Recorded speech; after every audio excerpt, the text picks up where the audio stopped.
Hi, everybody in podcast land and also on YouTube. I'm James. I'm David. I'm Riley. And this is the Carpool Critics Movie Podcast, where today we are discussing, I almost said disgusting, Freudian slip, Mulan 2020. You know what? Enough said. David, what do you give this movie out of 10? First off, I want to thank Disney for sponsoring this episode. No. Not that will affect this review in any way. Mulan is a masterwork, as important and influential as Kurosawa and John Woo's entire filmography combined. Disney has once again proven that they will always make perfect movies about perfect countries run by a perfect government. 10 imprisoned Uyghurs out of 10. Oh, sorry, did I say imprisoned? I meant rehabilitated. Dang, Wow, dude. when David drops those hard P's, you know he's passionate. Oh my God. Going hard right off the bat. Strap yourselves in. Yeah. Real one is just Mulan hits all the archetypal beats, albeit softly, and will end up upsetting all people from all around the world, from all walks of life, for so many types of reasons. Jeez. 5 out of 10. Oh, Five. my gosh. All right. Yeah, Riley. wow. Oh, we also didn't give a spoiler alert. There's a spoiler alert. Watch out. Is this a spoiler podcast? I think so. Or do we do a no spoiler? No, it's a spoiler alert. Oh, yeah. What's your rating? I guess the dis in Disney stands for dishonor. Because all this movie made me want to do is watch the animated version. Li Shang and Mushu are rolling in their graves. Also giving it 5 out of 10. Do people bury dragons? Okay, well, he's rolling in the ethereal realm that he He's kind done a of whole new plane, a transported to. dirt plane where you roll. Here's mine. Mulan is Chinese Star Wars, which means it sucks. What? I mean the new Star Wars. This one. I can't believe this is Disney's flagship movie of the year. This is insanely garbage. Yeah. I'm giving it actually a 3.5 out of 10. I would have given it a 4 until I learned that Chinese people also think it sucks. And now it's just like, wow. Nobody likes this can't movie. do anything right. Where did you learn that? I'm talking to Chinese people. Amazing. Yeah. This movie was scary. Before I watched it, I looked at the Rotten Tomatoes, and it was sitting at like 84, 85% on Rotten Tomatoes, and I was like, Yeah. what the heck? And it's gone down to 75, but that's still higher than Tenet. And I don't like Tenet, but this is Wait, a lot what? better Okay, than well, Tenet. I didn't see Tenet, so I don't know, but You should. It's I know I probably will. a completely non-overlapping fan base. Like the people who saw But it's the same Tenet. critics, though. It's like at least a large majority would be the same people. You're talking about the Critic when Score. When I Yeah, looked the at, Critic Score. When I looked at IMDb, it had like a 5.6. Yeah. IMDb is low because Oh, everyone okay. is like, Milk Tea Alliance. We hate this movie. But you guys gave it a 5, which I think we've all agreed. A 5 is neither good nor bad. It's right in the middle. Well, for me, this was definitely in the bad side. I was like, I want this to end and I never want to watch it again. Like, it's not. Shoot, it's not you're right. good. I forgot about that. Go lower. Give me a lower score. I might Feels need to good. go lower. Okay, you hold on to that thought. Okay. In the meantime, how about the synopsis? Oh, okay. As a young girl in rural imperial China, Mulan... We've all been there. Love it. Mulan is blessed with powerful chi, but is taught to hide it for fear of, I don't know, making men uncomfortable. However, when Bori Khan's barbarians attack the Chinese Empire, Mulan takes her elderly father's place in the army, disguising herself as a man in an attempt to bring honor to us all. During a battle, the barbarian witch Xinjiang reveals that Mulan's chi is weakened by her attempts to hide her true self, and shurikens Mulan in the chest! But Mulan is saved by the leather armor she used to bind her boobies, which is like a weird metaphor, but moving on. Mulan proceeds to win the battle, no longer hiding her womanhood, but is expelled from the army as a result. Xinjiang meets her again, proposing that the two powerful women rule the galaxy as father and son. While revealing that What I'm saying. Yeah. Oh, yeah. while revealing that Bori Khan is kidnapping Emperor Jet Li as we speak. Risking execution, Mulan convinces her army battalion they must save him, and they rush to the capital. Xianyang has a change of heart and sacrifices her life to save Mulan during her fight with Bori Khan. The emperor is saved, and women are granted the right to vote. The end. They're not. They're not. Nothing changes. Just so you know. Oh my God. Okay. The best line in this movie: "Merge your path with mine, Is that and she- together we will rule." Oh, did she say She that literally literally? says, "Merge your path with my mine." God. Oh. I actually was cracking jokes this whole movie, and I made a scissoring joke at that moment. It just reminded me of that South Park episode where Mr. Garrison's like, yeah, Oh, scissor. my- Jeez. Anyway, here's Louise. our sponsors. Carpool Critics is supported by Manscaped, the best in men's below-the-belt grooming. Manscaped offers precision-engineered tools for your family jewels, including the greatest ball hair trimmer on the planet, the Lawnmower 3.0. That's Wow. right, it's real, and I can tell you, it works. It has a ceramic blade, a 7,000 RPM quiet stroke motor, and even an LED light so you can see what you're doing. Get 20% off and free shipping with the code CARPOOL at manscaped.com. We're also brought to you by Private Internet Access VPN. PIA helps you hide your true IP address so you can bypass geo restrictions and censorship. Mulan. Honestly, not even related. You can connect up to 10 devices at once, and it includes an internet kill switch Hi-ya! Karate chop. if your VPN gets disconnected involuntarily. PIA is available for Windows, Mac, Android, iOS, and even as a goddamn Chrome extension, so check it out at lmg.gg/carpoolcritics. Okay. It's a different link. Oh, it is. Well, it's been like this for a little bit. Anyway, Nice.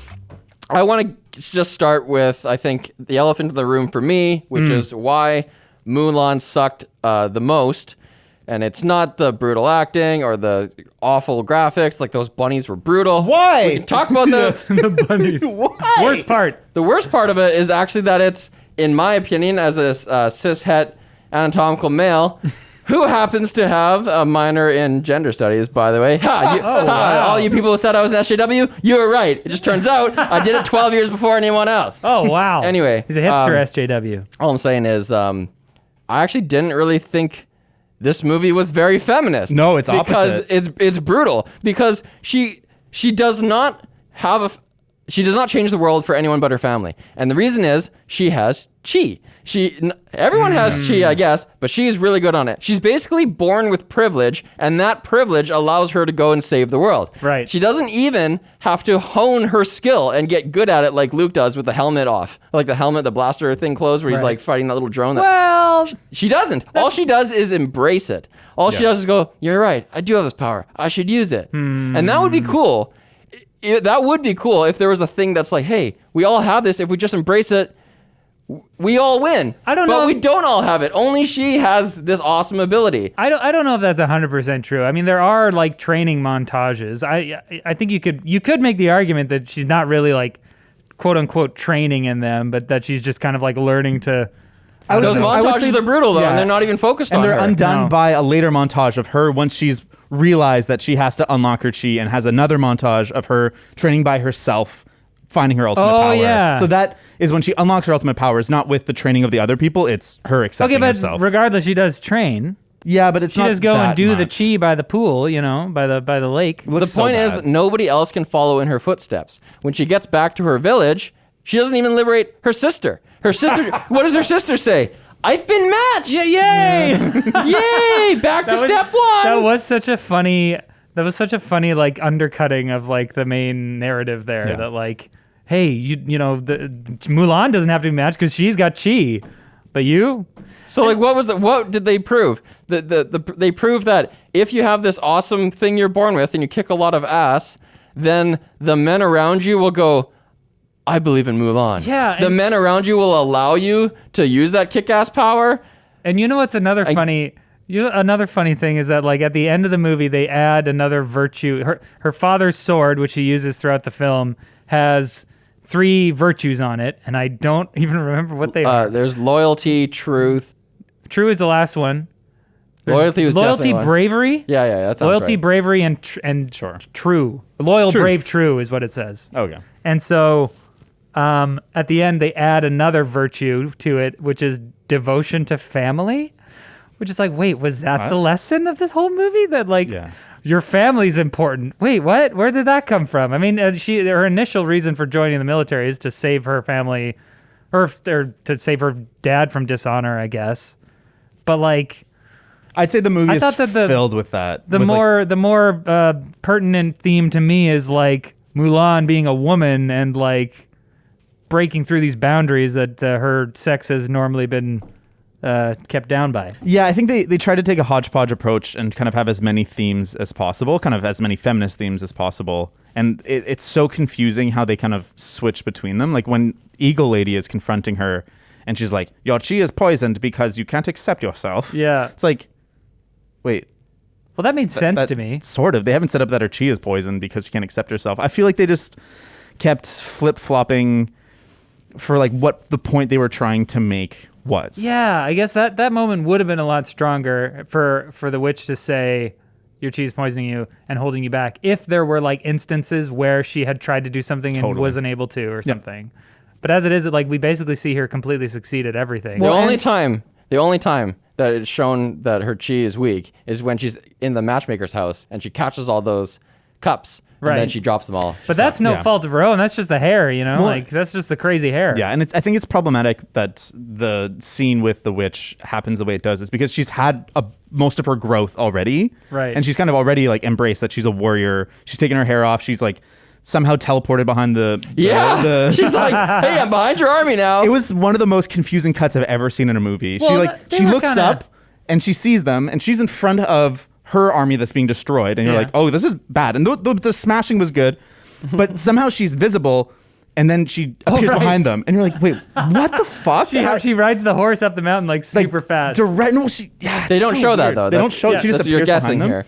Wait, they don't show her riding away on the horse? She has She's just like suddenly looking down at them. I'm pretty sure they show her riding away. It was just like way too fast. It was like there's no way you would get up there that fast. In front of them, so she's visible. Like they're not just gonna let her like go up behind them. Like it makes no sense.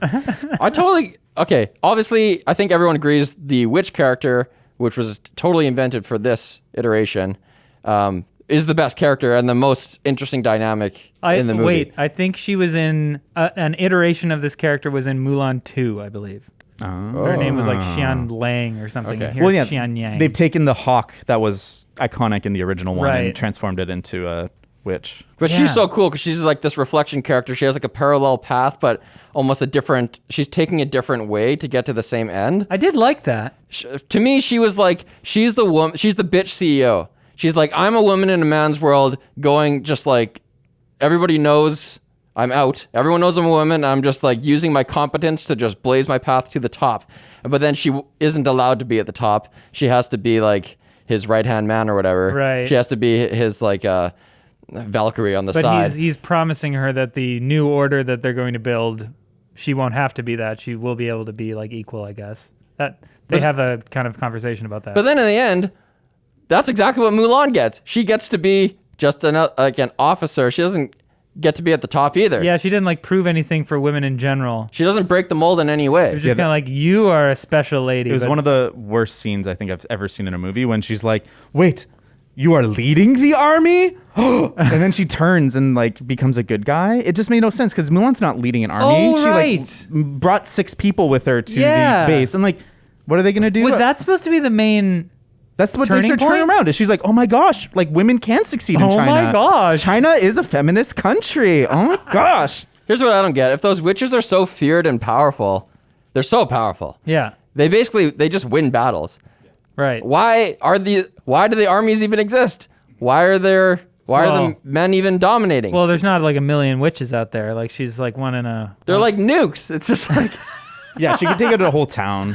She can disguise herself as literally anyone. Well, she used that quite a bit. I want to talk about that because these movies are interesting studies because the original animated movies are 90 minutes and these are 2 hours. And so they're very carefully choosing. What are you saying these? You mean the remakes? All the live action remakes are 2 hours. So they have about 30 minutes to add to the movie. So they're watching these movies, the original animated movies, and they're seeing what are the weaknesses that we need to fill in. And so it's very interesting to kind of break apart what they've added to the movies and why they think that adds to the animated movie. That's such a weird way to frame it because you're saying that they added 30 minutes to the story, but to me, I was like, this movie needs at least another half hour. Are you kidding me? Well, no. But not necessarily that I wanted to watch another half hour, but the pacing is relentless. It's crazy. So there are some moments where it slows down, but like on the whole, it's just like every shot is way too short. It has bad boy syndrome. It's cutty as fuck. Yeah. There's so many cuts. What was with the editing in this movie? I have a feeling there's like a director's cut that is 2.5 hours where they have really good looking wide shots, but they literally hold on them for a second. And then they're like, okay, we're into medium close up, we're into close up. Boom, boom. And like, it's a shame because like they spent the money. They have these amazing sets, but this movie is so disorienting that you start to feel that like, even though these sets exist, they don't exist together. You start to feel like there's a shot here with a background, there's a shot here with a background, but they don't connect. Right. And like everyone I talked to had the same problem. Like, yeah, this movie like doesn't have good sets. And I'm like, no, it has What? incredible sets. I think the production design is where I gave my 3.5. Totally. Yeah, points. totally. But because the way they shot it, it totally doesn't take advantage of the space that they built. I think the effect of cutting back and forth between all of these shots so quickly is that you don't really get the chance, as you're saying, to like appreciate all the detail and the beauty Totally. there. So it makes it feel like a much cheaper movie than it actually is. They like, do you know what the budget was? $200 million. Yeah, like it's not a cheap movie, but this felt like a B movie that you go and rent from Blockbuster. You know, like it was like it's. This felt like the cheap knockoff that somebody makes to like trick the moms who are going to rent like Transmorphers do you instead of think Transformers. Do you think some of that is like sensibilities? Is that because it's not designed to appeal to Western sensibilities, and it's supposed to have like the kind of like teledrama of like contemporary and historic Chinese cinema? That is kind of like a Jeff Goldblum delivery here.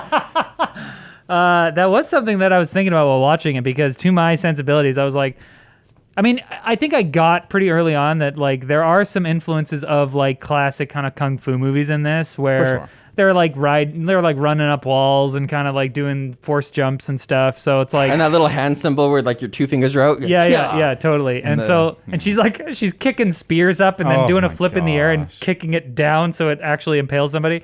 So there are those elements, but I think it does feel a little cheesy thanks to the pacing. I think in some of these movies where like, Crouching Tiger, Hidden Dragon, that's the thing that came to my head.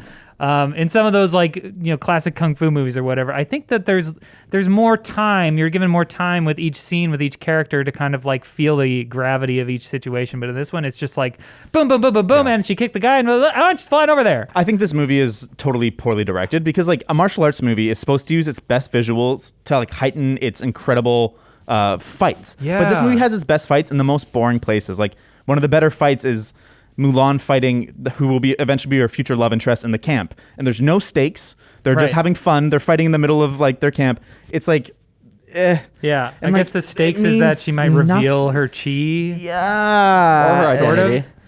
Or her identity. But that's like she wants to lose then. It's kind of like the opposite of stakes. Well, yeah, and you can like, I'd love comparing it to Crouching Tiger, Hidden Dragon. That's like such an incredible movie. And the way that they fly in Crouching Tiger, Hidden Dragon works to elevate the fantasy of that world. Totally. And it feels like it's like kind of out of our world in like in a substantial way. And like it fits the story. It fits kind of like everything that happens. But when the grounded moments happen, like he can't block a million poison darts and he dies in the end. Like, and here it just spoilers for Crouching Tiger, Hidden Dragon, y'all. I was like, wait, it's 20-year-old movie. Oh, okay. You guys can handle it. Same executive producer, Bill Kong. Yeah, this is directed by a New Zealand filmmaker. Nikki Caro. Yeah, and I thought that was an interesting choice because I assumed that they would hired a Chinese person. They tried. Dude, this is ridiculous. To my eye, looking at the IMDb credits for the director, all the writers, all the producers, the only person I can see who's Asian is Bill Kong. Yeah, it's so weird. I would figure that they would have an Asian screenwriter at least. Like, what the hell? Yeah. And I guess that's why like the whole time in the lead up to this movie, I was like, okay, this is Disney bending the knee, trying to get that China money, trying to like make the most global movie. It's just this movie probably still will rack up $1 billion. Well, maybe even $2 if it was good. It would easily hit $2. Yeah. But I thought that it was going to be like just the most, I don't know, just the most like catered to or pandering to Chinese audiences kind of movie possible. Yeah. But reading the response of Chinese or Chinese American viewers to this and talking to like people here in the office, it's brutal. They hate it. Lloyd had to turn it off in 20 minutes. Yeah. Lloyd did? Yes. Oh. The costumes, he said, were brutal. Like, you've got, it's been compared to like King Arthur having his first lieutenant being George Washington and commanding an army of Mayans. It's like you have all these things from all these costumes and weapons from different eras all smashed together. Oh, they're all smashed together. Because I heard that they had tried to make some of the, costuming and the set design and stuff of her like home or whatever, like somewhat true to rural Imperial home, China. The donut shape kind of like settlement there of her, the whole village is like that. Mulan, you must return to the donut. That is a real and very common architecture. Right. but it's like hundreds of years difference. And yeah, it was part of Oh. a different dynasty. Gotcha. But there's like big details that a Chinese person would have picked up right away. Like the red lanterns that they have at the temple where they're respecting their ancestors. Red lanterns are only used in weddings. That's like a Oh. very like everybody knows that. And it's I weird. definitely knew that. Well, I didn't know that, but Andy told me, and he's like, no, every Chinese person knows And that. in the matchmaker scene, they have that extreme makeup on, and the matchmaker has a very prominent green eyebrows. And Lloyd was like, "You don't use green. The green is not for that." Oh, wow. It totally stood out to him. They hated it. See, that's so weird. I mean, there must have been.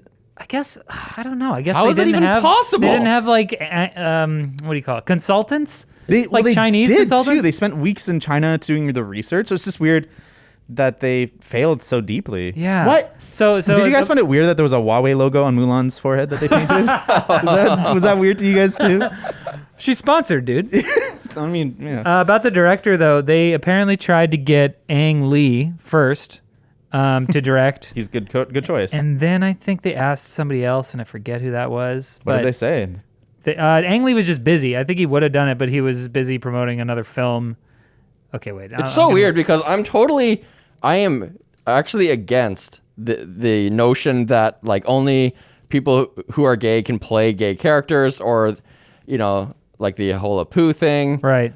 I think that's like going in a bad direction. But in this case, guys, you need to have some Asians on Yeah, staff. I know. Like, Yeah. what? Well, it's weird because they had such a huge success with Black Panther, which is a much better movie, but it's also like a celebration of everything that movie is. And Right, the but that people was behind it. Pan-African, so they did have some of the same things where they had like this weird mix of things that would never go together, but it was celebrating all of Africa, whereas Yeah. this is like a specific time. That's like, fair. this You're is right. Right. It's a China. specific It's story. not Wakanda. That's But it's fair. specifically like Confucian, like this poem, this character. Yeah. That's fair. The second director that they approached was Zhang Wen, who did The Sun Also. Nope, that he edited The Sun Also Rises. So I don't know. Okay. He's done a bunch of. I think he's bigger in China than here. So is this Bill Kong's fault as the executive producer who is Asian and did work on such films as Crouching Tiger, Hidden Dragon, House of Flying Daggers, Fearless? Yes. See that? I mean, Is it's so it his weird. fault? I mean, those movies are very much getting worse.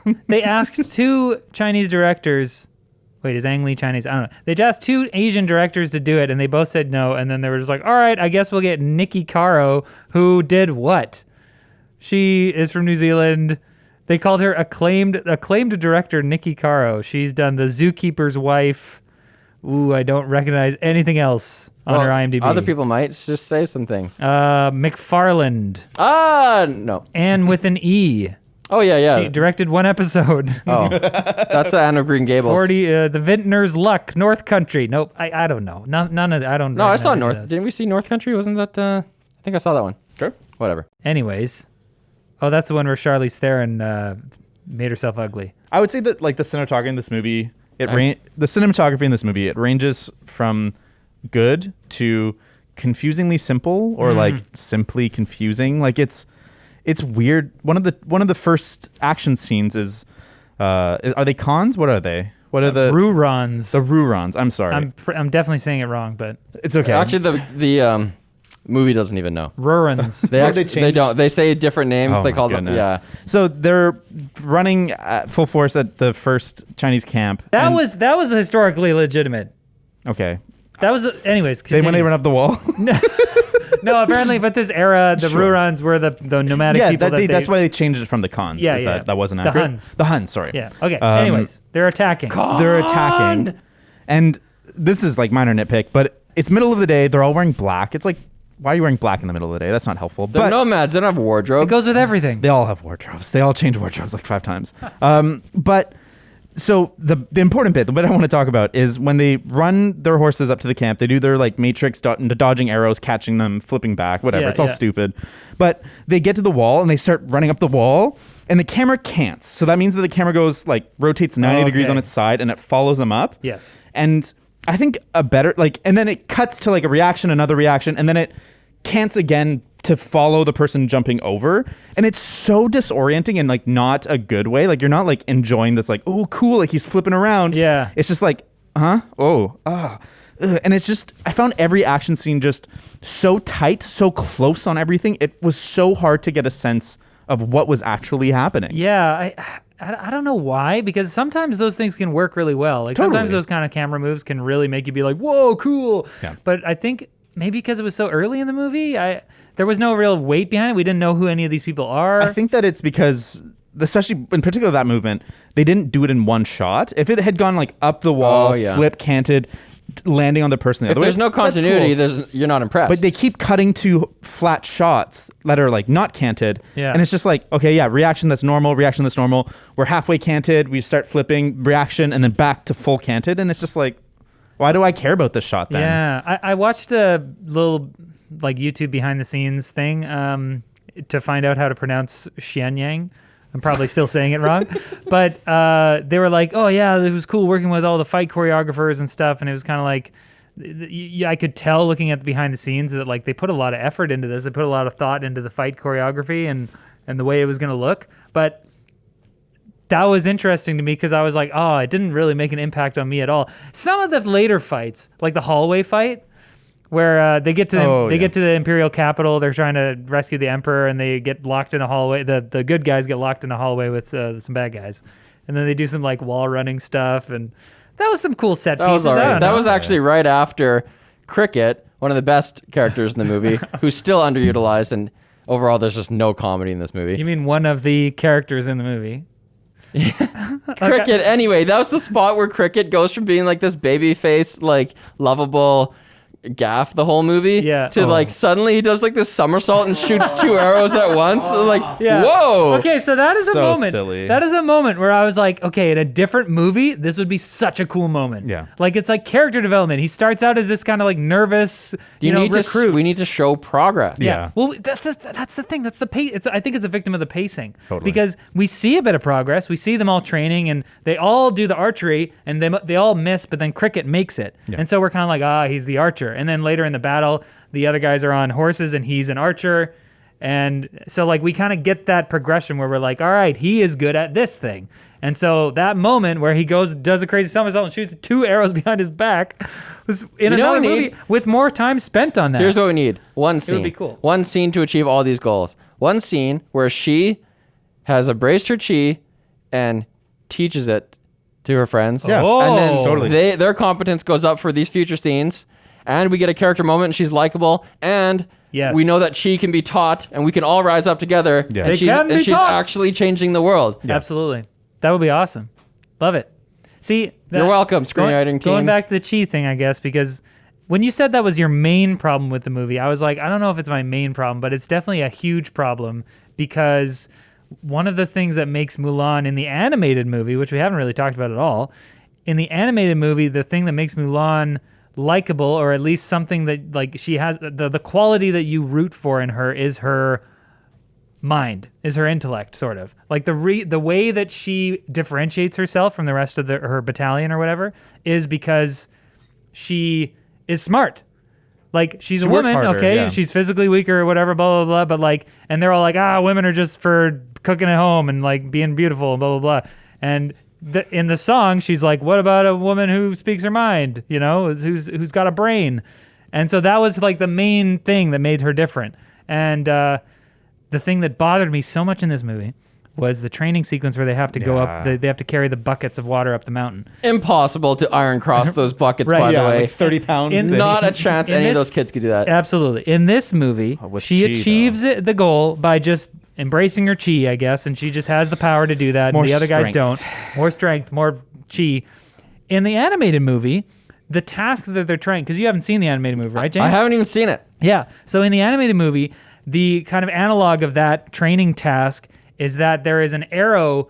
The commander fires an arrow into the top of a pole, and so the whole training montage in the animated movie, everyone's trying to climb this pole because they have to. Sorry, I didn't mention they have 2 weights attached to their hands that are dangling from strings. So everyone's trying to climb this pole, but the weights are too heavy and they can't get up there. I see where this is going. She's going to tie those weights together. She ties them together on the other side and kind of uses them to shimmy up.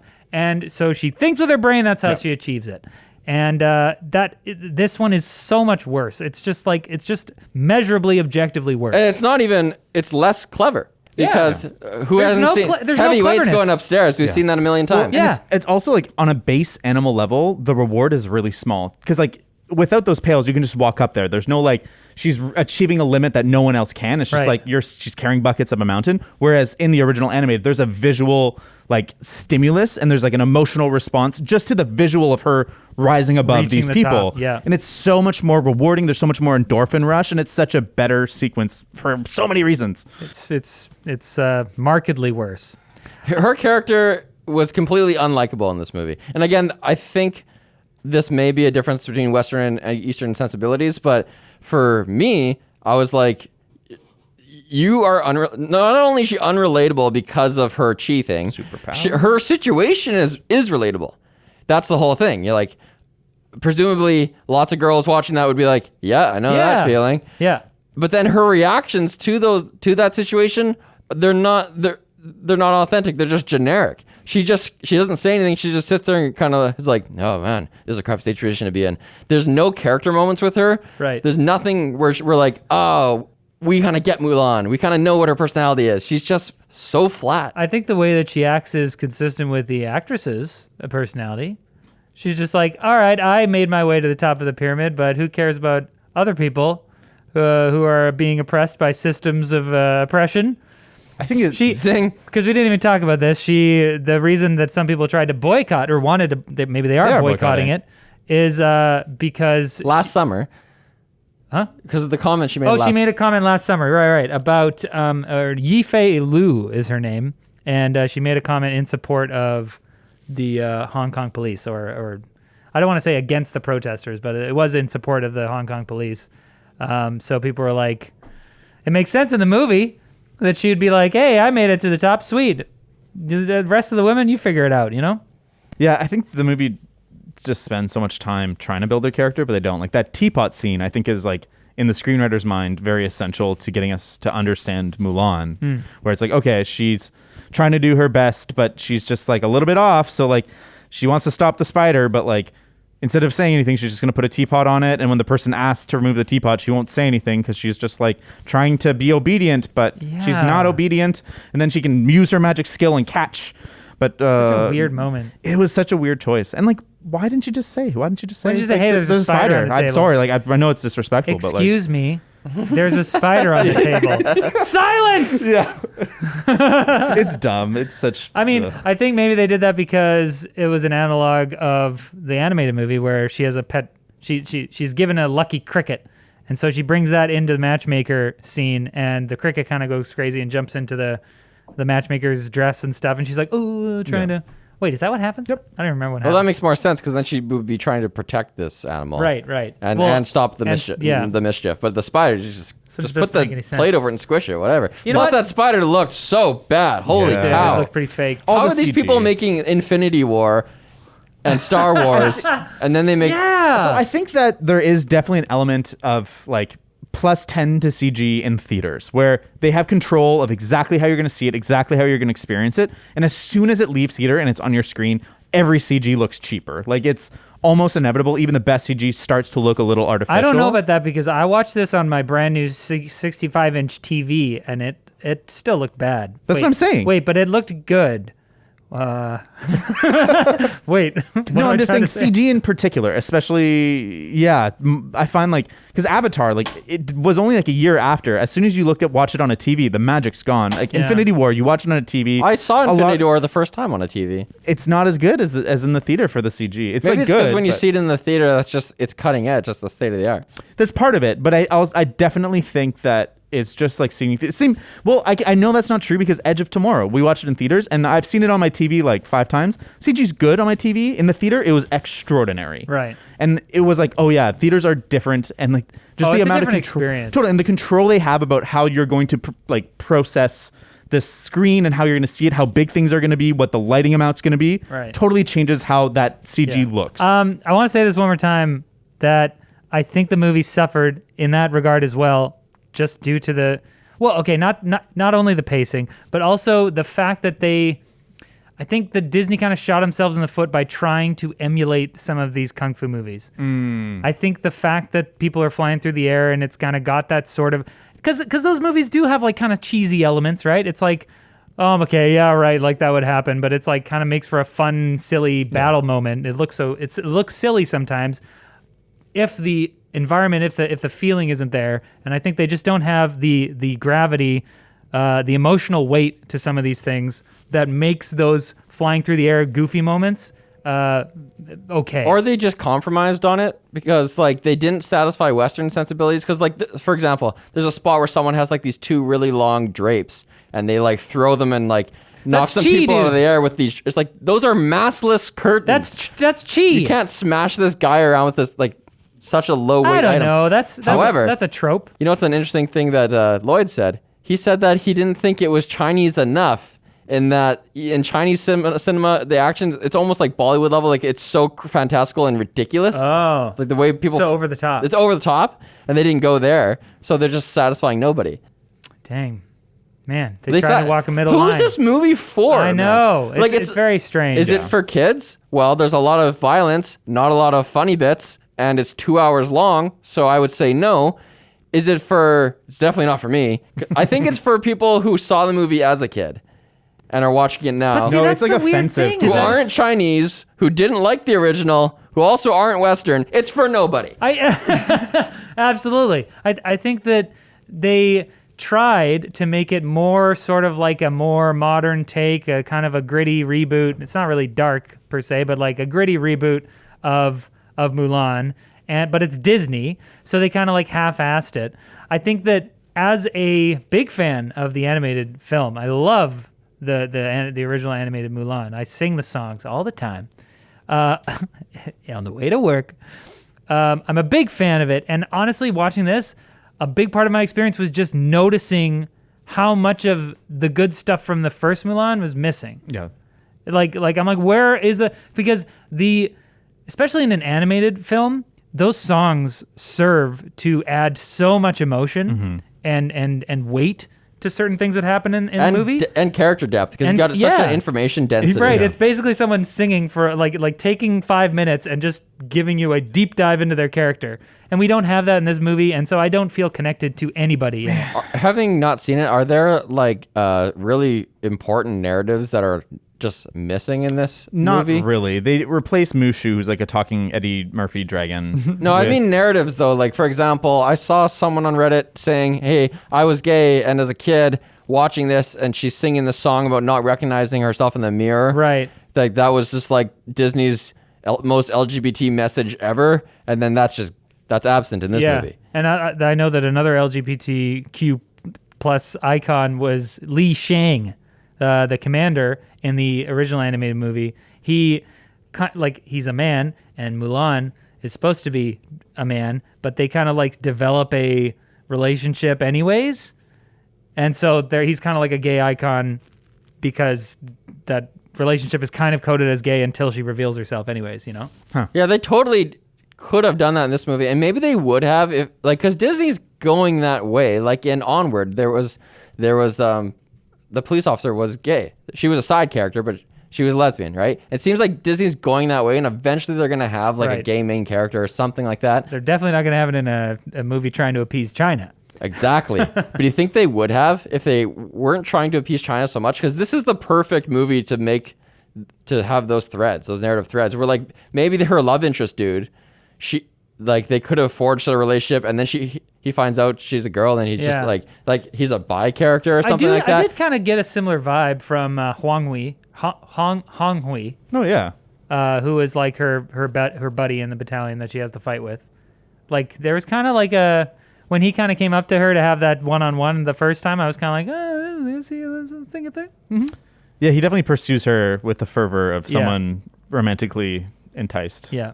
I don't know if that's intentional, if that's on the page, Yeah, who or knows? if it's just like I think it's the same level as the animated one. I think that's what people read into it, and I'm like, it's there, sure, to read into, in the same way that you could read into it. too here. bad his acting sucked. He's like beloved. People are like, he's so good in this movie. I'm like, No, he did nothing. I hated his delivery I is thought so he was okay. No, fine. I don't like it. He was so wooden. The way he delivers lines is like, well, then you are not my enemy. It's just, hello, very kung hello, fu. Mulan. What is up? I am your neighbor. What is up, Mulan? Yeah. And then, okay, I have some a list of best performances and worst performances. Okay. Worst performances: Yo San-an, that's him. Mulan's mother, played by Rosalind Chow. Yeah. Or Cho.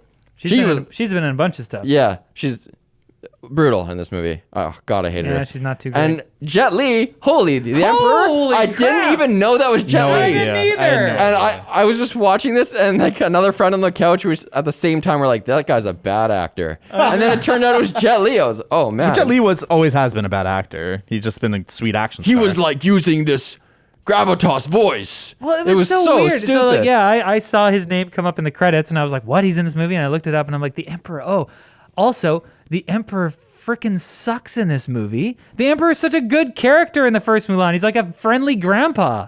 Like he understands. Like the Emperor in the animated Mulan kind of understands that there's this status quo. You know, like, hey, we have these like gender roles and blah blah blah blah. But like when he meets Mulan, he's kind of like, he's understanding. He's like, hey. It's fine that you're a woman, you're doing this stuff because, you're an individual and blah, blah, blah.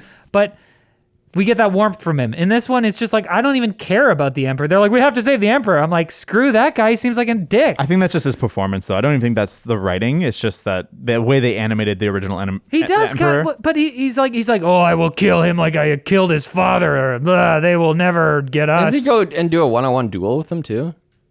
Yeah, he's just like a non-character is really what I'm saying. I'd say that's for most characters. Everyone is at most two-dimensional. Well, most I guess serve a my point is that purpose. from the original Mulan, Fair it's a downgrade. Oh, for sure. Everyone's a downgrade. My- I actually disagree with you, James. I think that my favorite parts of the movie are like the boy time in the camp, in the military camp. I think that there was a couple chuckles from me. I thought it was so squandered. Oh, I think that like when Mulan gets in the bed and the first dude rolls Yeah. over on her and she's like, throws him over and then gets his arm around another dude and the other dude snuggles in. I was There's like, that's a good little moment. Yeah, well, that's Jun Yu again, being cricket. He's definitely the star as far as I like believe it. wholesomeness goes in any comedy, but it wasn't enough for me. Yeah. Totally. And it's funny, man, this movie should have been a musical. They didn't commit either way. They went halfway No, between gritty, halfway yeah. between animated. This movie is like more cartoony than the animated one somehow. Like, why is she doing weird flips and shit? Yeah. But that scene in particular, when they're like, I want a woman who can cook. I want Right. a woman who's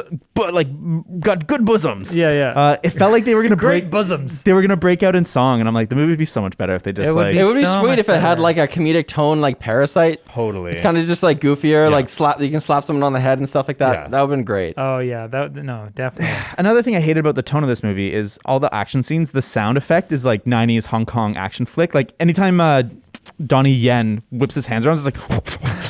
I was like, come on. Donnie Yen is on my list of best performances. You're wrong. Hey, it's not saying it's saying best, not good. He Yeah, was fair enough. decent. He Yeah. shows up, everyone's like, yeah, Ip Man's here. Like, of course he is.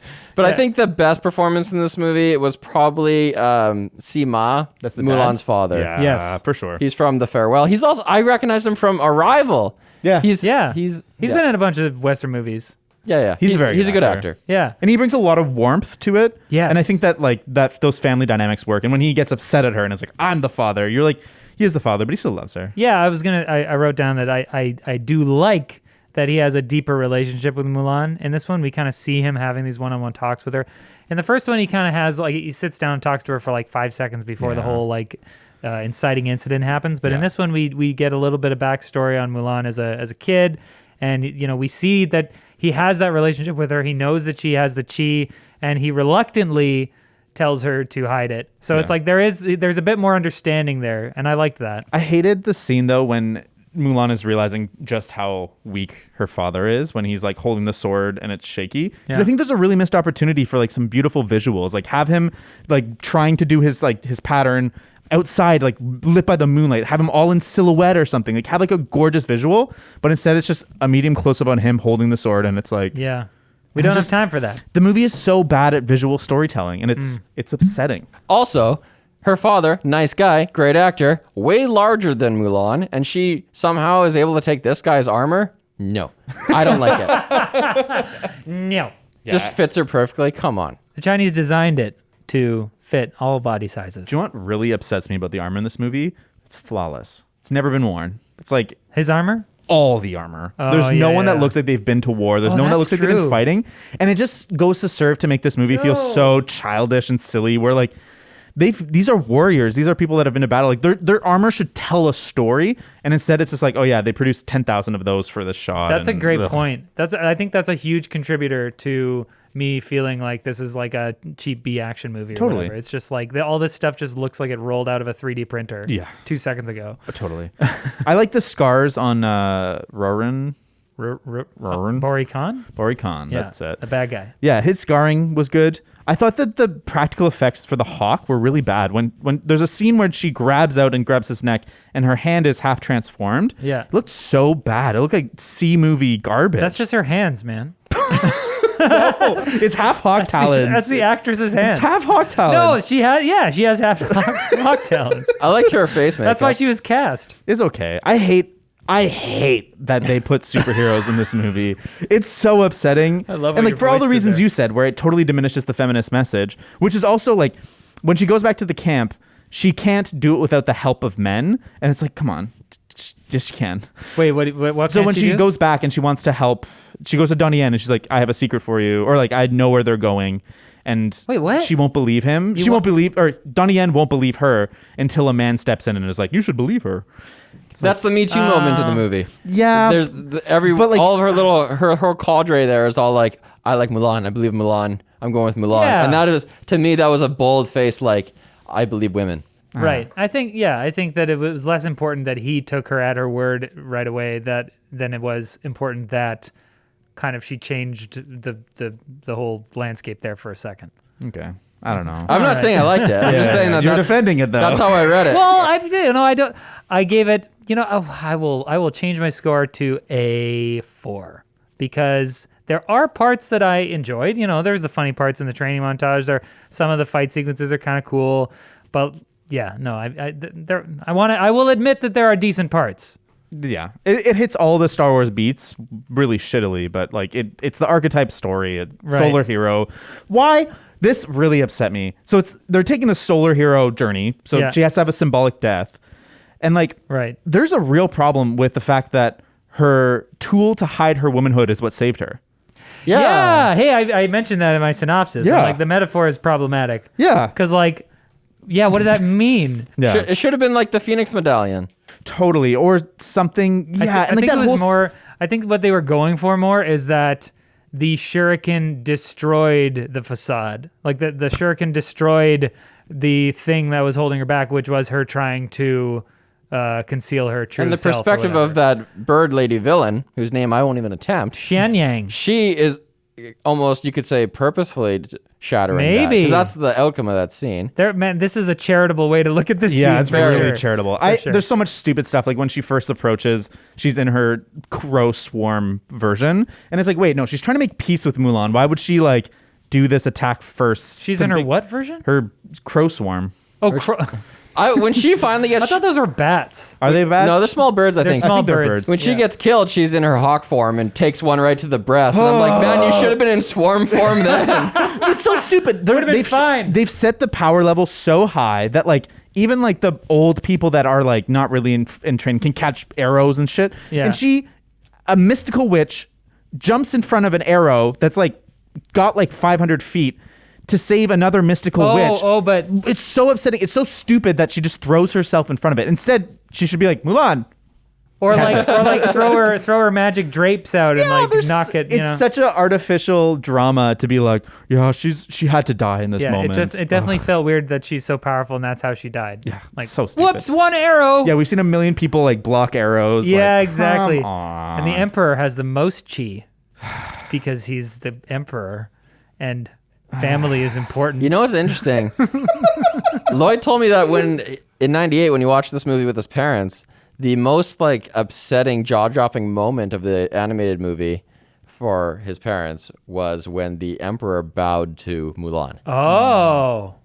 Obviously, Subversive. the point there is that like this person in a high position is willing to bow Yeah. to you, and it's like, wow, that's saying a lot. But that's to gotta be- them, that was just like, Oh, yeah. that was like upsetting. Like, Got to be offensive. I was trying to get in the mindset of like, To super traditional. what would I have to believe for, like, what is a Western comparison here? I'd be like, if there's a movie that has God in it, and God like bows to the main character or something, maybe then I would be like, oh, it doesn't make sense. It's what? You wouldn't be upsetting, You wouldn't though. be offended. But like somebody... I'm not saying offended, but it might make me go, that ain't right. Oh, yeah.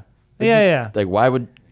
Although I could actually see God doing that and then being like, "Whoa!" To like, me, now 'cause it's I'm so expanding. awesome. It's expanding my like my conception of what God is. Whoa, he's humble?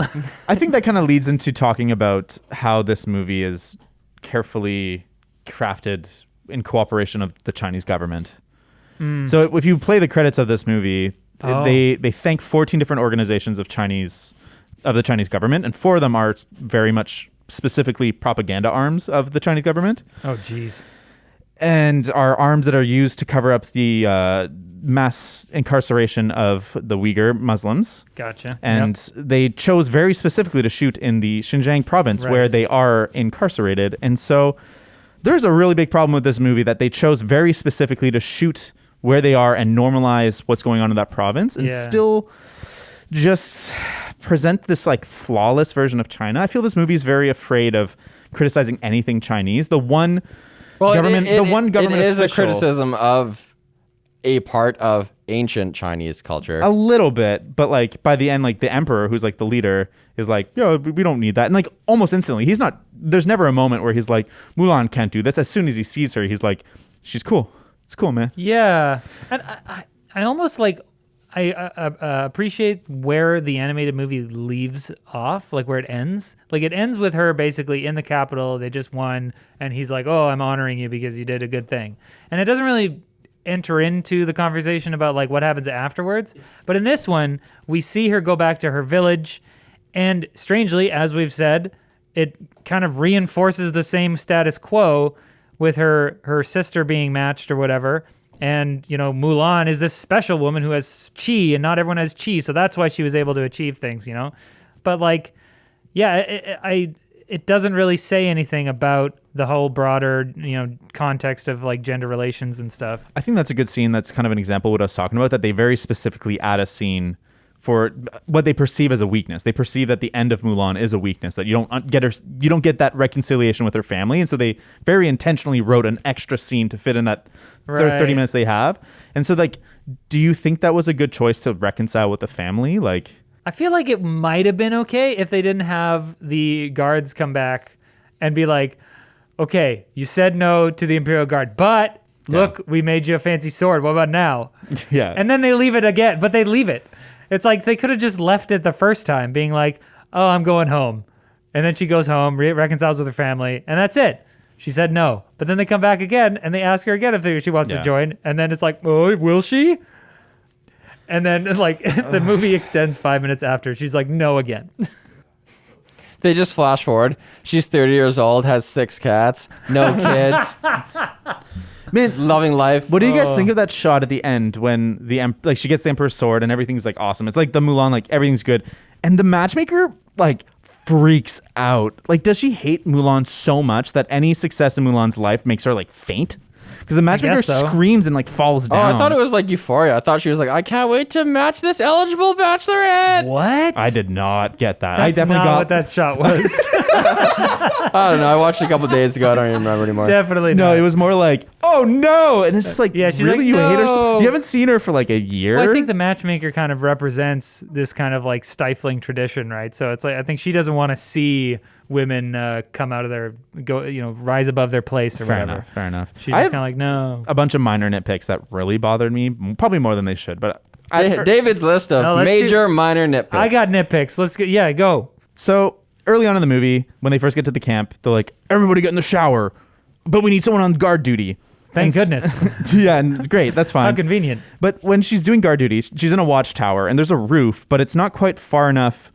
So there's like a little bit of an extra, and she decides to like stand in the extra under the rain, and like you could be like, oh well, she's trying to clean herself. No, she's not. Her armor stinks now. It's wet, gross, disgusting. Have you ever worn armor before? Well, no, we actually know that she stinks after that scene because people continue to tell. And so, like, for sure, why doesn't you just like take a fucking half step back? Yeah.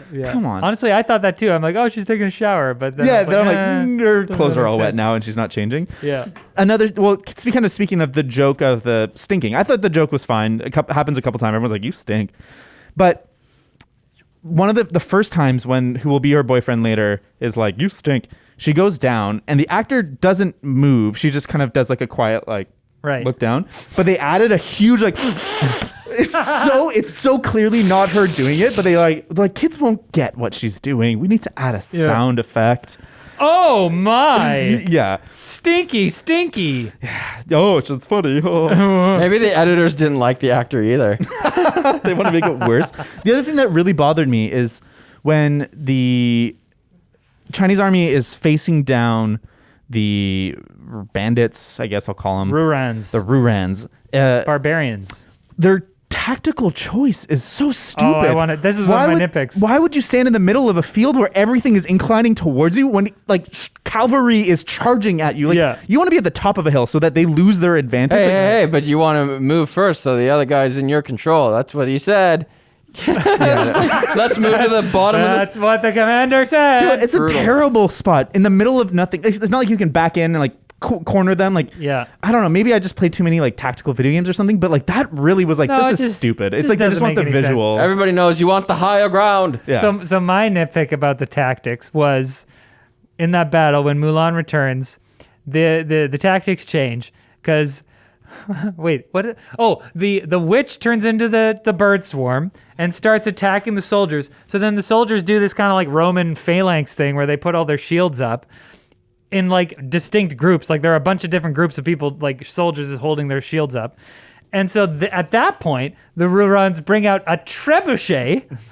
Several trebuchet. And start throwing flaming rocks at them. I'm absolutely murking them. I'm too. Yeah, but I was like, was this the strategy? Did they talk about this beforehand? Probably, Okay, the witch is gonna do bird swarm thing, and then we bring the catapults. Yeah. Why do you have catapults? I guess they were gonna do siege. That was one of the moments where I was like, this isn't for kids. Yeah. Wait. These are actual deaths. This is 10 people getting you see exploded. it from far didn't off, the Ruran charge the Chinese army?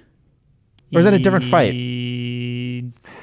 Wait, what happened? How did they get behind them and get trebuchets? No, they Is it a different fight? No, this is after Mulan returns. Okay, so the way the battle plays out is they show up. The Rurans are on the hill. Yeah, the Chinese army is on the flat part. Yep. And then Boycott leads some of them away. And so then Mulan chases them. And she gets away from the battle, blah, blah, blah. So then when she returns to the battle, there's kind of a battle going on in the flat plain, and there are some Rurans up on the ridge still, and they're shooting down. So they've been there the whole time. Yeah. Okay. Yeah. That's fair. And that's kind of the midpoint where she uses the avalanche and all that, right? And that's the avalanche. Another nitpick. That okay, fair enough. Trebuchet hits the avalanche and it starts coming down, but they kept the part in the animated movie that makes the least sense, where there are people being struck by the avalanche and they're kind of drowning in the sea of ice, and they're like, oh no, and she rides the horse through the avalanche. Sorry, horse, you're dead. She's surfing the avalanche on the horse, and she reaches down from the horse and pulls the guy out from under all the snow in the avalanche while it's happening. It doesn't make any sense. I was like, what? Of all the things to keep from the original Mulan, you keep the thing that makes the least sense. Yeah, and I maybe I missed it. But I'm upset. Why did they shoot a whole trebuchet at 2 helmets? What? They didn't think it was a whole regiment up there. They thought it was a couple people. Well, didn't they're getting flanked. You could, Yeah. But is a trebuchet really the tool? I think they knocked a few of them off, but they don't know how many people are up there because you're behind a rock. This movie makes a lot of sense if you actually think about it. Also very it's convenient that they're flawless. the exact distance that the trebuchet can hit. Yeah. Well, and trebuchets aren't that accurate that they I don't think they miss a single shot. Every shot of the trebuchet smirks the whole group. They didn't seem to have any operators that were doing geometry there. They were just turning it and shooting it. Yeah. The Rurans know all about trebuchets. That's how they ride through the desert. I wonder if that's on their accurate if they nomadic were journey. using trebuchets or not. But they're nomadic tribes.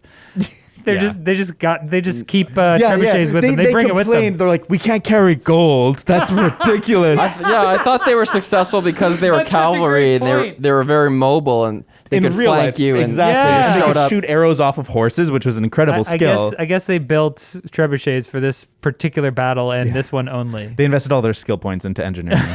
They can just field engineers that are building them on the fly. So the witch trying to, Cloud City trying to get Luke to join her.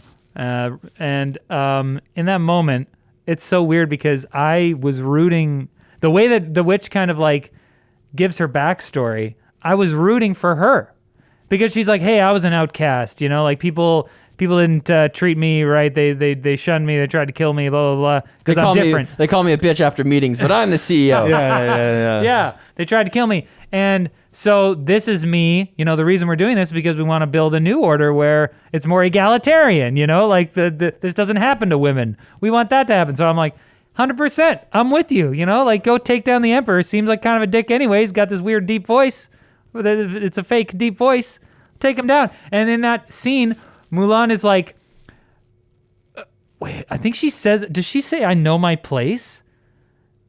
No, she doesn't, right? I think, but the gist of it is basically that she's like, no, China's good and we want to keep the order that exists now. Yeah. No, we don't want change. Yeah. So I was just like, I felt, and then the weird thing is that I was just rooting completely for the witch in that scenario, which I don't think you're supposed to do. When you put it that way, that makes me think of, sometimes we write scripts for sponsored videos over here and the brand has to approve it. And they're like, no, make this happen. And you're like, well, I don't want to rewrite the whole damn thing, so I'll just change a couple sentences. Yeah. And so to appease the brand, but in this case, the brand is China. It does feel that way. You're so right. That's like I feel like it's a clear input from China. See, it's interesting that you guys like the eagle character, because I found... The witch? The falcich. I just thought she was the most interesting dynamic there. Yeah. The reflection I character from Mulan. I didn't love the character, I took the villains as kind of a pair, and they both felt a little undercooked to me. I think you have to choose one or the other, and because what? Oh, I didn't care about Boycott. Yeah, he no, sucked. Yeah, and you're right. She's better than him for sure. But I also I think that they should have spent the time they invested in him into her, making a more complete character instead of just the idea of bitch CEO feminism. If she was the only villain, it could have worked, but then she would have had to have had... I liked her story where she's like, I'm kicking supreme ass, but this other guy is still at the top. That was cool. Maybe she could have said the Emperor did that to her and then been the sole villain. That would have worked. Yeah. But then she wouldn't be able to sacrifice herself to save Mulan. And maybe there was a draft of the script where she hated the emperor because the emperor had betrayed her at some point or had turned against her, but the Chinese government's like, no, emperor needs to be a good guy. She could sacrifice herself to save Mulan if there was an environmental thing, like the castle was collapsing or something, and she pushed Mulan out of the way and got crushed by something. Still could do it. You can do anything. You can if you're a screenwriter. Or maybe the emperor promises that Mulan. Promises some power to Mulan or something, and she sees it and will sacrifice herself to stop 1,000 arrows or something Boycott being a non-character is fine with me basically because that's who Shere Khan is. His name isn't Shere Khan. It's that's the tiger in Jungle Book. Who's the bad guy in the first Mulan? Shao Kahn. Just joking. That's Mortal Kombat. Anyways, it's a con. It's a con, something con, right? Something con. It's a construct. KH. That is the main antagonist of the movie. And I would say that's but he's a non-character. Yeah, in the he's a first one, flaw. too. Yeah, he's just a bad guy. He's interesting and he's so powerful. And I never really got the sense that he was that powerful in this one because they always want to make the bitch CEO lady seem more powerful. And so they always have to minimize him a little bit. I did. And it's just why even bother then? I did appreciate that he kind of seemed like this unstoppable force of nature in the first one. He can tear doors apart and stuff. Yeah. He had claws. Yeah. And it felt... He said he attacked China because they built the Great Wall and it was a challenge. Yeah, not because they killed his father. He's just evil. He's just one-note evil, but he's kind of the good kind of one-note evil. That works in kids' movies. Yeah, it's I prefer movies with complex villains, but it's fine. Oh, for sure. Is Mulan public domain? The legend? The original? Probably. Anyone can make a Mulan movie, probably, right? Sherlock Holmes. But you wouldn't be allowed to use a lot of the imagery that people would care about anyway. Because Sherlock Holmes is public domain, but a lot of Sherlock Holmes stories aren't. Right. Including the ones where he has a lot of more empathy and has a better character. And that's why the Sherlock Holmes you always see is this kind of on this spectrum asshole who's super smart, but is just really cold and calculating because the stories where he had more heart and he grew, those aren't public domain. And so if you want the free Sherlock Holmes story, you have to have that specific Sherlock Holmes. Well, this Mulan movie has fuck all in it. So it would be, all I'm saying is where I'm going with this is it'd be cool if someone just made a good Mulan movie that we all wish this was. Oh, this is going to be movie, such man. a forgotten movie. No one is going to talk about this even I wonder in if they 2021. like it in China. No, they hate it. In China? Andy was showing me a bunch of comments, and it feels so. They're basically, the general gist is like they just got China wrong. They have no idea what they're doing, and it's kind of like, I heard it like this. Okay, we haven't even talked about the Phoenix. Yeah. So brutal, Yeah, just yeah. like floating around. So bad. Someone said it was like if they made a movie about France where there's just like all these people eating baguettes and like doing French things, and then like the Phoenix was like a mime, just like appearing all the time. Like, I'm a French That's so icon. I'm funny. here. I didn't It's even like- know, is the Phoenix Chinese? Yeah. I didn't even know that. it is. I thought it's like It's in a other sign of things as prosperity well. and peace. Oh. Yeah, it feels like it's like the whole movie is the opening of Team America, but it's just a movie that takes itself seriously. But again, Lloyd was pissed about the Phoenix too, because he was like, they wouldn't have a Phoenix medallion. The Phoenix is like for the queen, Yeah. but the poor people, they would have lions, not phoenixes. And just there's all these like really little in-depth, crazy things. Chinese things that I will never understand. But at least there's this one guy in the office that can tell me and generalize for the whole billion population. They don't like this movie. You know, it was like one of the biggest, just like, what is the word I'm looking for? Not missteps. Slap in the face. Like like a big blunder. I think one of the biggest blunders in this movie is trying to do that stupid trope shot where the wings are coming out on either side of the heroine. Like it just doesn't work. It's just lame. Yeah. Like it's for those who haven't seen or won't see the movie. In her fight with Boycott, she kind of like. Oh, she gets down as the hero does during one of these fights, and she's kind of like, "No, my chi, the power of family, blah blah blah." And the Phoenix comes up behind her, and like there's this slow motion shot where the Phoenix wings go out on either side of her, but like it's not even visually impressive. It's just not like take out all the emotion and the gravity of the moment, like. It's just not even a visual. The Phoenix looked bad. It's looks not even a so good bad. visual. Yeah, it's like too Phoenix small. looked like Pokemon Snap. Oh, like yeah. it was. Yeah, it's like the Pokemon ads where it's our Yeah. real world and they add like a kind of crappy CG. It looked thing really on bad top. CG. The CG like, was god awful in this Yeah. movie. I would rather have Mushu 100%. Oh, a million times. Give me Eddie Murphy any day. I did actually watch like half of the first Mulan of the animated Mulan before I watched this one, and I was like, oh man, this is so good. Eddie Murphy's hilarious, and I don't know whether he's offensive to like I don't know Chinese culture or whatever, but like he's hilarious in the movie. He's a funny character. I read that Chinese people are really used to portrayals of China being really off. And that's almost like the saddest part is that they thought they were going to finally get like a really sensitive and sweet It's movie. such a but weird choice to do this. they're just like, once again, I guess we'll watch it. It's like Definitely from the trailer, I kind of got the feeling that they're like, okay, they're trying to do it right. it's the cinematic equivalent of going to like a Chinese restaurant in America. It's like, welcome to Mama Panda's. They definitely sold it as something different too, and that's the problem. Where have you guys Disappointed! have you guys watched any of the other Disney live action remakes? So I hadn't seen any of them, but right after I finished Mulan, I was kind of like, oh, I should I want kind more of this. Well, this is my cup of tea, cup of green tea. More lawn, please. So I was on Disney Plus, and Lion King came up, so I just started watching. Like I watched like the first quarter of the live action Lion King, and I was actually like, okay. I haven't Shut seen the the whole movie. fuck up. I haven't seen the whole movie. No, but no. I was like, hey, if I hadn't seen the animated one, I was like, this is decent.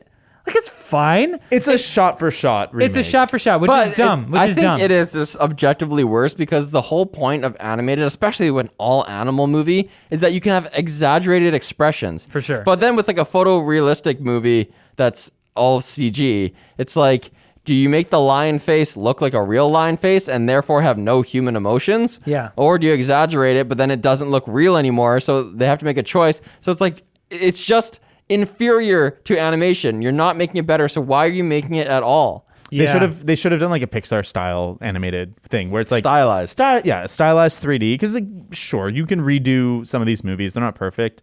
Lion King's pretty fucking flawless. Yeah, no, I definitely feel that. Like it relies more on the voice actors kind of like carrying it, which is kind of weird because the voice actors are like slightly less animated in this one, I feel like. But yeah, I think I would have preferred, having seen what I saw of the live action Lion King, I think I would have almost preferred a straight adaptation for Mulan. Like a straight shot by shot. It's hard to If know you're because gonna do it, sometimes when they go so close, like Beauty and the Beast is a shot for shot remake with like a few extra scenes. Sometimes it's that one wasn't horrible. Like it was bad, but it hurts though, and like yeah. you're like they should just stop. But it's good business. They're making like a Bill 3 on these movies, so Yeah. like why would they stop? They should just remaster them.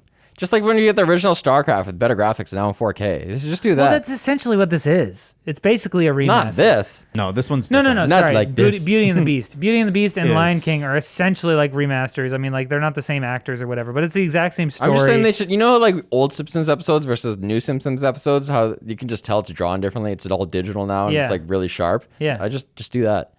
Wait, what? Just do that. Just make the artwork better and just I think like, the- same movie, same voices. Same animated movie, Yes. but just modern. Remaster the audio. Right. And modernize the visuals. Like You're saying redo the animation. Like still have it 2D animated, like but you like can good. draw over it frame by frame, but you're just using it like modern tools and color and everything. Because So- in the old ones, no matter how much they remastered or whatever, you can kind of like see, especially in some of the older animated Disney movies. I think I was watching Mulan and it like was upscaled to 4K or whatever by my TV, and I was like, whoa, this looks pretty good. Yeah, it's hard. I don't think even like, know if you need the remastering for that. It's also the aspect ratio is different, and also when they're crunched for time, there's interstitial frames that are drawn like crap, and so Right. some of the like background characters or like fast moving things, there's just not as many good frames in it. So like just flesh that out and just make a sweet version of this thing we love. Right. Yeah, they do that though. I mean, like they re-released the '90s Disney movies in 4K, and they're better, but it's Big not making them $1 mistake. billion to. It's to do an that. obvious cash grab. I mean, at least with Mulan, it's a significantly different movie. So kudos in that regard. They just didn't stick the landing Yeah. or the You know- takeoff You know, or the flight. I didn't even say. You guys know who Jimmy Wong is, the YouTuber? Yeah, He's in this. yeah, he is. He plays. Oh shoot, Ping. But Ling, Ling. apparently they removed a bunch of his lines because he's too pro Hong Kong. What? Yeah, Oh, pro Hong. Sorry, He's pro Hong Kong outspokenly protesters. Yes, Yeah, he's yeah. outspoken against China, and so they've minimized. Oh, because I was wondering, because I actually follow him on Twitter, and he's talked so much about this movie. He's like, go watch the movie, go watch the movie, blah, blah, blah. So I was expecting like he was in it, He's him like, to be got a in it line. more, and he had like, what, 2 lines? Yeah. or Maybe something? he just found out when it got on Disney Plus himself. Oh my gosh. What? So That would disappointing. suck. Yeah. So do you guys think that the future movies should go in this direction or in the shot-for-shot remake direction? Honestly, well, Like Hercules is one of the next ones. Is it? Do you want Hercules to be like a weird mishmash of a bunch of styles and like fun gospel music with also these heroic moments, or do you want like a straight Greek legend badass? I think if they're remaking these classic Disney movies and they're not including the songs, what the hell are you doing? Right. That's the whole point. Yeah. These Disney movies are so iconic and memorable because of the songs. Put the songs in. Yeah. I think that they could do like a non-shot-for-shot remake of Hercules and kind of make it work, but like it's risky, Like you saw this one played out, and China was involved, and they obviously had a heavy hand on creative decisions. But like, I don't know, maybe with Hercules, Greece probably doesn't care. Like, do what you will. Yeah. It's all good. Yeah. I don't know. Because I actually was really excited for this movie before the protests kind of started happening around it. Right. And I was like, this looks like it might be the first good live action remake where I it's felt like that it way has too. its own identity, it has its own style. It's just something that it wants to be. But David, did you feel while watching it? I thought I was going to have more like, oh, this is obviously Chinese propaganda. Did you find that actually while watching it? I didn't find it that bad. I didn't find it neither did I. that propaganda. There's definitely like the feeling that they're not at all able to explore any criticism of the military itself. Like everyone in the military is full honorable. Everyone is a good person. Everyone's like the man. Same with everyone in the government. The only representative that turns out to be kind of evil is like, he wasn't actually him. And it's like, Wait, they're who's just the counselor that allows them, like that basically corners all the guards in the thing. Yeah. I find this movie is unwilling to at all confront any weakness in the Chinese government. Yeah, and it's like, it's a kid's movie, so like I don't know what I'm expecting, but I expect, I guess, a dimension, and this movie is unable to provide that dimension to anyone that's an authority. I was wondering about this, and like obviously yes, this movie is doesn't like criticize the status quo of like even imperial like old No. China, And I was like, do Western movies do that? I mean, definitely we Saving have. Private Ryan. You think that criticizes the American government? Yeah. I was saying it's propaganda. My whole part was like the point of that movie is to make the army look cool, like and good. No. Top Gun is I think Top Gun's the closer one where it's like. Sorry, it's not saying like, hey, join the army, but it's saying that like, hey, Americans we are- had this American idea to go save this son. Or But then you whatever. see the asshole Americans that are like showing moments of weakness and evil, and it's peeking Sure. through. And I think that this movie, like, it's not going to Right, have the right. same like we're going to kill this Well, like prisoner. okay, But so what I was gonna say is that, especially in the modern era, Western movies have been more, they more easily criticize, institutions or whatever that we have because, we think that that's an important part of art or whatever. sort of. But I think that comes after a period of time where like movies serve to reinforce social norms and institutions. Yes and So no. I think that because we've kind of gone through that period, maybe we're like more in the West. There's more of a Well, I mean, willingness to do that. Hollywood is like a quote unquote like neoliberal complex. It's like, I guess it's more liberal than anything, but it's exists separate outside of kind of the American governmental institution. And so it's always provided a lens of criticism on a lot of things that we don't like a lot of Hollywood films, even though they're made by a capitalist system, will criticize capitalism. Right. And they're more able to do that. We live in a society that has free expression. And so Yeah. we have more freedom, even in our biggest productions, to have a little more teeth. And we value the underdog. Yeah. Right? And the individual. Yeah. Whereas in other cultures they value unity. Right? Or power. Yeah. Because like Mulan, especially in the original animated movie, she's definitely an underdog. Yeah. There's nothing about her that makes her like particularly more powerful or anything. But in this one, you'd think that she's an underdog because she's a woman who is like an oppressed class in this culture, but she's actually the most powerful because of her chi. So it's like she's not really an underdog. Anyways, in fact, she's Luke Skywalker. She's Luke Skywalker plus she's Rey. more powerful than Luke Skywalker. Yeah, Luke she's Skywalker Rey. fails and it's just a train and like screws up all the time, and she just like has to like believe in herself, and then boom, she's got it. Yeah. What do you think about the fact that like no one really saw this coming, but it turns out that China's I shouldn't even say China, but the CCP's CCP. Authoritarian reach can extend beyond its own borders and influence our content and media because we volunteer it, because we say, we'd really like that, all the downloads Some of over that there. Chinese revenue. We want some of that money, so we're actually going to bend the knee and appease you just so we can enter that market. That was like, I think, a revelation to everybody. We're like, whoa, Yeah. capitalism is working against us here. Do you think that, like, Whoopsies. if anyone's going to, like, do you think that's going to have a broad impact on the movies that get made here, or do you think it's only going to be like these mega releases like Disney who are going to do it? It's going to be... And do you care if the Disney movies pander to it? Do you care? I do care, and I think it's a huge deal. I think that in some ways the Cold War never ended, and that the enemies of free speech have identified the weakness of capitalism, and they understand that capitalist blood runs through our veins, that corporate blood is what fuels us, and that by manipulating that blood, they get to have full control of the arm of our freedom and our expression. Dude, I feel like I'm part of the resistance right now. Well, it's actually pretty eerie because, like a speech. like you said, the songs and stuff, like these are part of our childhood. Like Yeah. and Disney owns everything. Absolutely. They create the cultural products that Yeah. that form us. They're the foundations of our morality and of things we all relate to Right. as children. Yeah. Our fragile young little they're very minds. formative. So what narratives will very we big. see or not see? Well, I was reading an article, and it's very specific right now that no scripts about a totalitarian government will get bought. And it's just like... In Hollywood. In Hollywood, it's just not going to get made right now. Really? And so it's very much like they're not even hiding anymore. We're under that because like they're like 1.4 billion people. It's a huge market compared to like Canada, where like what, That's 40 so million? scary. and depressing. this is what's funny because I know that smaller operations are still going to feel that they can tell whatever story For they sure. want, right? Like your indie movies or your like even your A24s or whatever, those studios. But Disney Disney basically has a monopoly on the blockbuster right now. They have Star Wars, Marvel, all their classic. They don't Disney got movies. Warner Brothers. Dune. Dune trailer came out Bond. today. Yeah. Dune. Wait, what? And James Bond. It's not Disney. Oh, they don't have. Yeah. yeah, so go support James Bond and Dune. And the new James Bond actually looks good to me. It looks awesome. Anyways. And the new Dune? Well, Dune looks amazing. it's gonna be unreal. Anyways, but my point is, so Disney kind of has a monopoly, other than these kind of few exceptions, on the Blockbuster. blockbuster. Yeah, sure. Marvel is the biggest thing ever. And if Disney is the one who is bowing the knee to China or whatever, it's like, yeah, that's going to shape public opinion.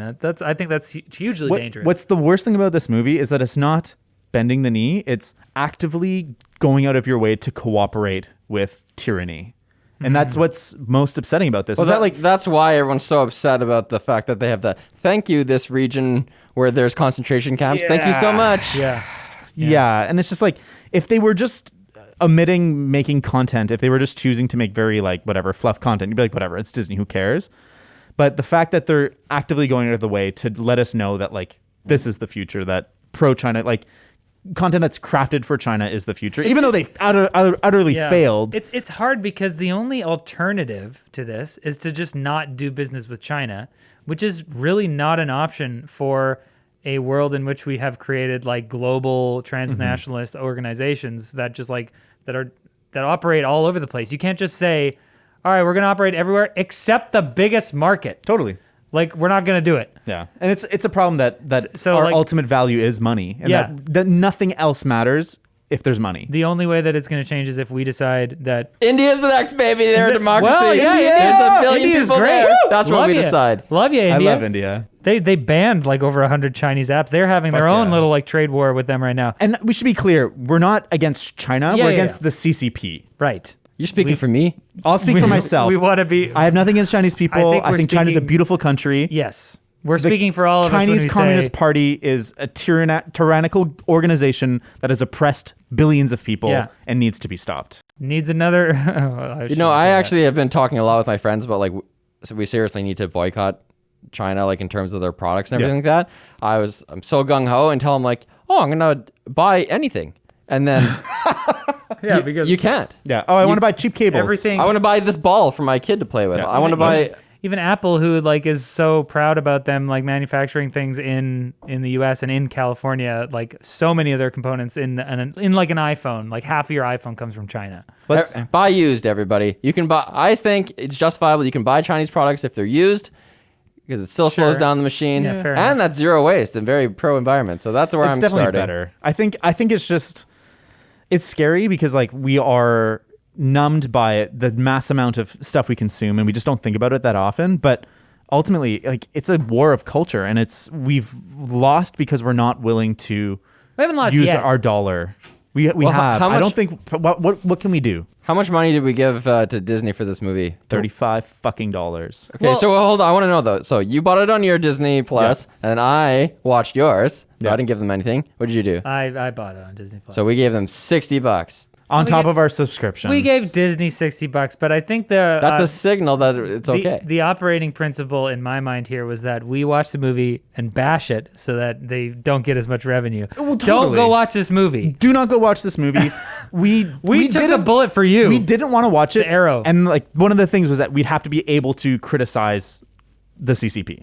And Right. we want to do that, and this is But our what we learned was that there are many reasons to boycott this movie, and actually the propaganda aspect was very low on the list. it's You true. should really boycott this movie because it sucks. It's a bad such movie. dog movie. shit. Thank goodness. I was so worried I would like it because like the reviews were good. I was like worried I was gonna watch it and be like, oh, this is pretty good.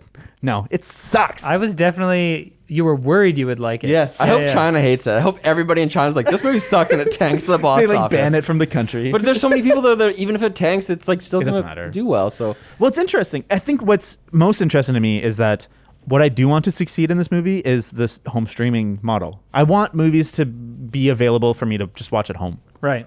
And I want that side of it to succeed. That's also why this launch was interesting. We didn't Yeah. even talk about that. No. This was kind of the first major. Well, There's been there other have been other smaller movies, ones. but Trolls doesn't really. It's not at the same level. You didn't even watch it, did you? It's so fucking good. Is it good? It's sick. Okay, No, fine. but It's not that good. It's good. But It's good. Yeah, it's an alright. experiment. Like Tenet's doing one kind of experiment. Mulan's doing another type of experiment. Yeah. And I think Tenet's having disappointing numbers. And I mean, it makes sense. They can only fill half a theater, so like it just takes so long to make Yeah. those monies. And it's doing okay. I think it made 60 mil worldwide in its first weekend, but that's a lot less than a it normal. was a risk. Yeah. But they had to. I respect that. I do respect that Christopher Nolan like waited until it was like potentially viable to go into theaters. Instead What of, is like, Denis releasing gonna it do? online. What's Dune gonna launch like? When is it coming out? December? November. Christmas. Oh, Christmas. James Bond in November. There's a Pixar. This whole thing will be there's over a by then, Pixar right? Yeah, COVID. We'll have a handle on it for sure. Nah, we're gonna do the Dune podcast with masks on, man. I'm gonna just do This a is nose, ridiculous. a nose tube. And Do you guys breathe through remember that. a few like? I'm gonna wear a still suit. Yeah. Perfect. I think like 4 or 5. I don't know. A few months ago, we were talking about like how the rest of the world is on fire due to COVID, but like here in Vancouver, British Columbia, things were like looking like they were okay. We're in the middle of a giant spike that's Got bigger way than the worse. first one. Yeah, that's because we sheltered in place, flattened the curve, and then we're like, okay, our economy is not resilient enough to do this anymore, so let's all make money again. And then, But huge apparently, spike. it's not even that. It's the stupid young people having house parties. Yeah, going to the Stop. bars, nightclubs. Stop it. they closed. They close the here. nightclubs. Thank goodness. All right, so next week we're gonna do this new Charlie Kaufman movie. What's it called? I've been thinking about ending things. Oh, I've been thinking about ending things. Yeah. Okay. Very exciting. I thought it was thinking about ending it. I thought it was like suicide. well, I movie. think the title is traditionally vague in that way. It's all lowercase too. Very creepy. It's Yeah. a new movie. It's on Netflix. Check it out before the next episode. Hit us up on Twitter at Carpool Critics and email us carpoolcriticspodcast@gmail.com. And guess what? James will reply to you. Every single one. I replied to one. I zero that inbox every week. Do you actually? Oh yeah, it's a zeroed inbox, baby. Guys, if you don't know who Charlie Kaufman is, he did Adaptation, Awesome. Eternal Sunshine of the Spotless Mind, Awesome. Synecdoche, New York, the David whatever doesn't love it, Being John Malkovich. Yeah. So like, Anomalisa. you might be like, I don't know, this is a weird artsy movie. It's gonna be good. It's so good. Tune in. Yeah. Are the reviews good? That's good. I haven't looked at the reviews. They're pretty Charlie Kaufman. Like, it's hard to comprehend, but Yeah. it's brilliant ideas. So watch it on Netflix because everyone's freaking got Netflix, and then listen to the episode. And then watch Cobra Kai. Both seasons, You 3 can- times. I guess so. Bye bye. Cobra Kai. Love you.